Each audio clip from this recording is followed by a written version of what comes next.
Hello, everybody, and welcome to a very, very hot South Africa. I have no idea what the time is. It is now 5 minutes to 12. So I'm actually quite on schedule, maybe 5 minutes early for the original plan. I wanted to come on with you just to get you into the zone for what we will be doing today. And I thought the best way to start is to talk about why we are going to paint symbols. So this is my painting for 2016, when the hummingbird was my totem animal for that year.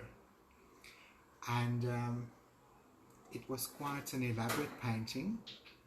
So yours doesn't have to be as, what should we call it, realistic as this. So I know this might be a bit of an intimidating example. Hi Nan, nice to see you. Welcome on board. So yes, really people, there's no expectation today whatsoever for you to paint Picasso or Monet or anything like that. We are just going to have fun. We're going to be creative. I think there's a very big difference between creative ability, creative expression, and artistic talent and artistic technique. So I really want from day one and from session one to separate these two concepts, because I think people confuse that. They think they must have artistic technique, and that's something that's developed over time, and when you attend a school or you have a tutor or something like that, and you add a dash of talent to that. Nan says it is 4 o'clock in Alabama and I'm having my coffee. Nice to see you. That is so awesome. Thank you, Nan. This is some serious dedication at 4 a.m. And I suppose that's still the 31st in your zone. You are not in the new year yet.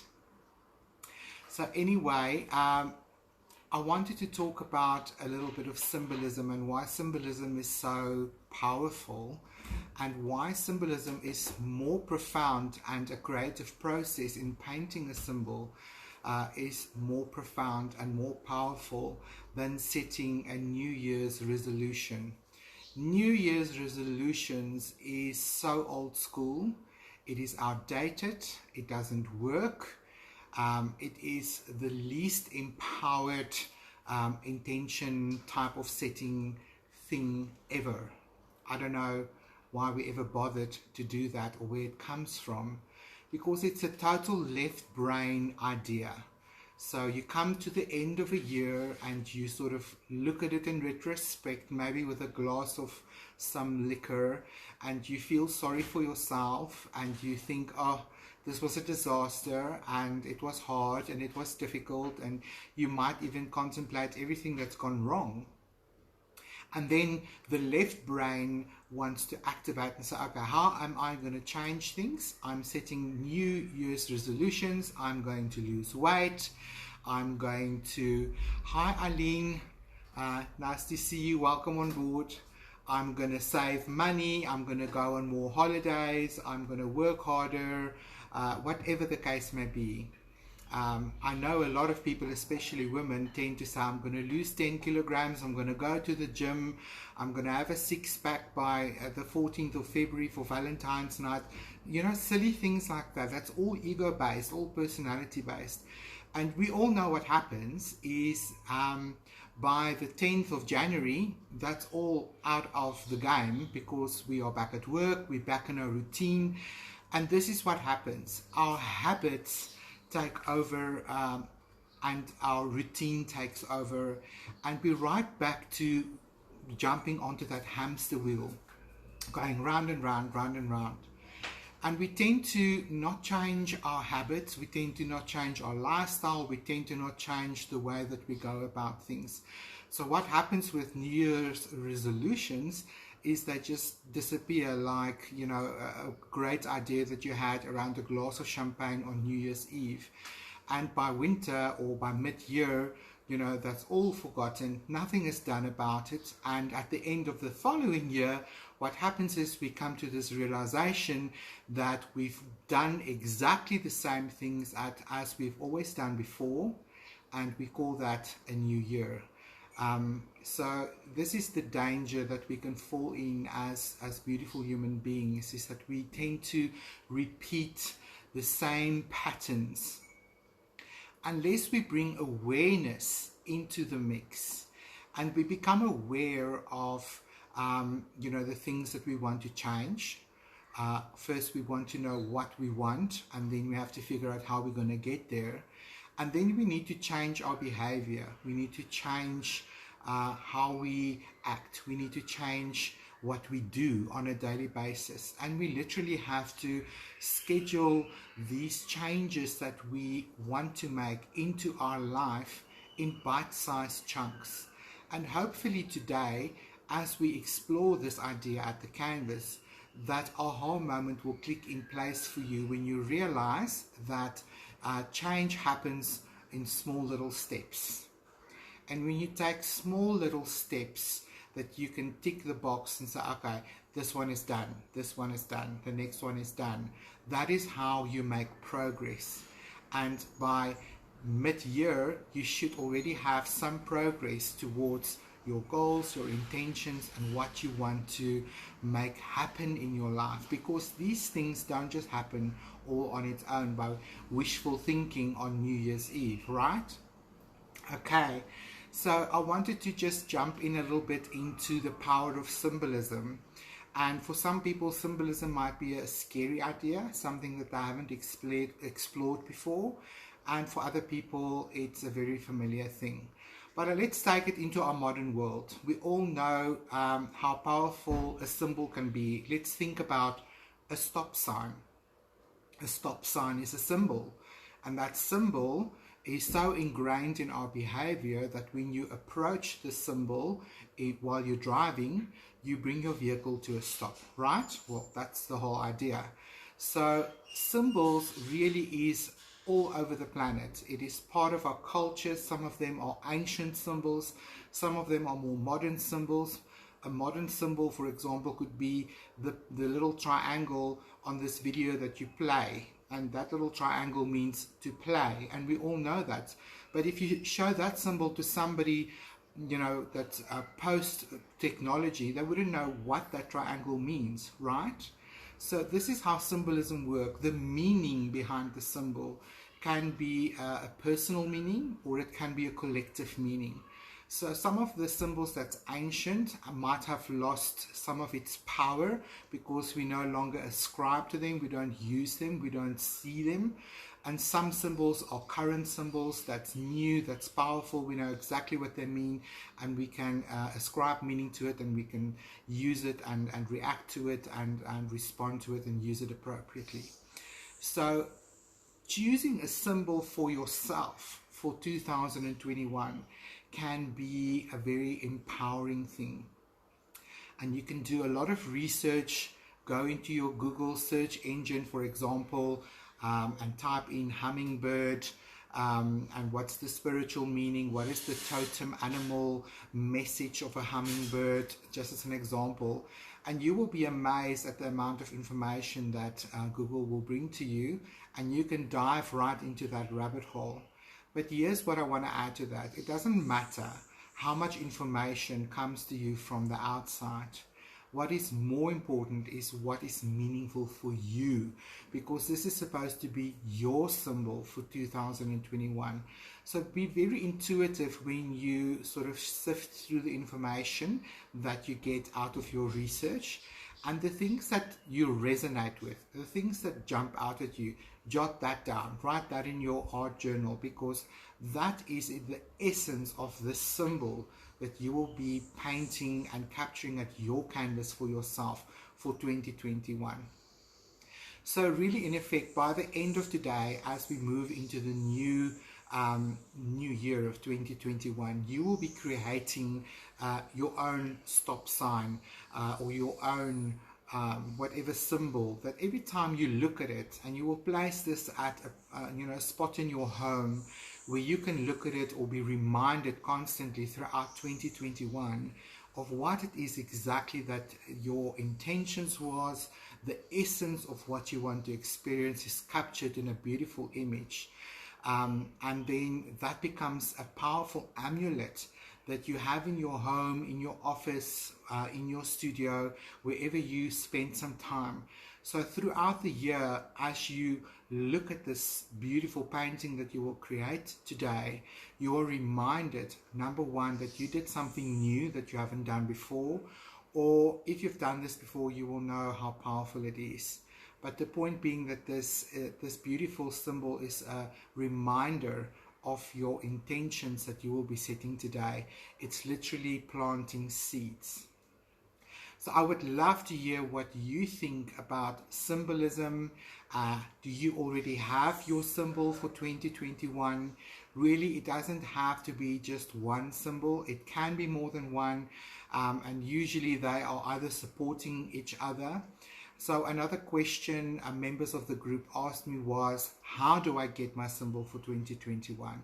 Well, the easiest way to do that is to create a comment in our event that is on our group and simply ask, what is my symbol for 2021? Please add your birthday and the month. And then you must also choose between orange and blue. Now, the reason why I say choose between orange and blue, I find it a little bit more easier than to say choose between black and white, or it's too polarized for me, and I think 2020 was dualistic enough. So orange and blue for me is a way of connecting to both the light and the dark without having any preconceived ideas about that. So I'm just really neutralizing it for you guys. So choose either blue or orange. And then I'm working out of an amazing book. It is called the Habuk-Ku. I will share a link on our group about this book. It is the ancient book of symbols. And this is a very interesting book that really looks at the history of symbolism on our planet from all the cultures of our beautiful earth, dating as far as 2000 even more years back. So some of these symbols are still in use today. It might have just been modernized, but in essence, really, it is the same. So this book delves into the history of where it is found for the first time and some of the history that goes around this symbol. And then it also delves into its more modern application. So using numerology, I add your birth date and the month that you were born in to 2021, and it brings us together a number, and that is the number that I select out of this book in either the blue or the orange zone, and that is how I get your symbol for you. Another way to do that is to just maybe spend some time contemplating in your garden and think about lately, what have you been noticing a lot? Maybe a hummingbird flew in front of you a few times this summer, and it really, drew your attention, and you really noticed it and you thought, how odd, what an amazing encounter that was. Or maybe you've been seeing feathers lying on the floor everywhere, or one fell in your lap, or you look at a magazine and there's a picture of a feather, or whatever the case may be. So the idea is that this symbol tends to repeat itself. It tends to be in your zone. You become familiar with it. It's your attention is drawn to it, and intuitively this is almost trying to communicate something to you. So that could be a symbol for you. Or you've maybe dreamt of something recently that really was profound and almost, I don't want to say prophetic, but powerful message for you that you clearly remembered when you awoke. Whatever, just become a little bit more aware. So we switch over to our right brain, and symbolism and color and texture is the language of the soul that speaks to us through our right brain hemisphere. whereas our left brain hemisphere deals with facts and statistics and with the written language, with numbers and things like that. So a good thing is to engage in creative practices like this so that we can activate our right brain hemisphere a little bit more, so that our soul can flow through and communicate more gracefully with us, so that we can actually get that aha moment and realize that there is a message that has been trying to come through to you. So in Native American traditions, the totem animal is a very good way or a good example of talking about a symbol or a totem animal or a spirit guide animal. So maybe butterflies has been showing up in your world a lot, or you've had an interesting encounter with an eagle, or whatever the case may be. It can even be an insect like a beetle, you know. So all of these have symbolism and messages that will be profound to you, because when you read this information or you start to intuitively open up what this message is, you will be amazed at how relevant it is and how current it is in your life right now. I think the end of a year, we sort of come to that point where we realize that we look at retrospect at what has been happening this year, and we look forward to what could possibly be in the next year. And using this beautiful language of the soul, of symbolism, can be a profound way to support you through the year with your intentions and with your heart's desires and with your dreams and with your goals. So as we go through this day, I'm going to pop onto this live platform regularly every time I want to demonstrate something to you. And for the rest of the time, as our Wi-Fi allows us, we will be in the event room. So if you go to the group, at the top you will see the event room. Just click on it. It works through your Facebook Messenger, and that will just be a live cam that we've set up so that you can see how we are buzzing around our canvases and so forth. So that's a nice way to just interact socially. It's not compulsory, but it is available for you guys. So we'll pop on to that after the live and get that energy flowing. So what will you need for this exercise today?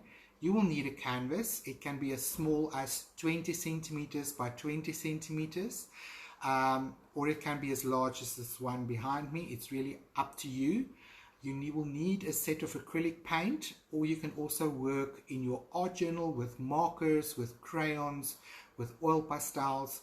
If you have watercolor, you can play with your watercolor. Really, any medium will work.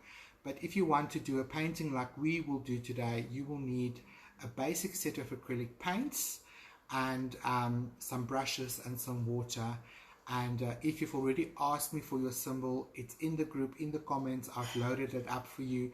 I've tried to give you a basic outline drawing of your symbol. You can print that out, and then we will use that. I'll show you how to do that today. Nan is asking, are your lives going to be recorded for future viewing? Thank you.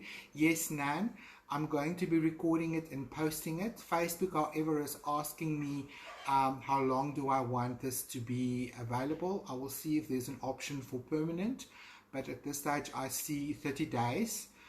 So at least for the next month, this will be available on the group. I will see now when I end this live if there is the option that it's always available, and I will save it as such.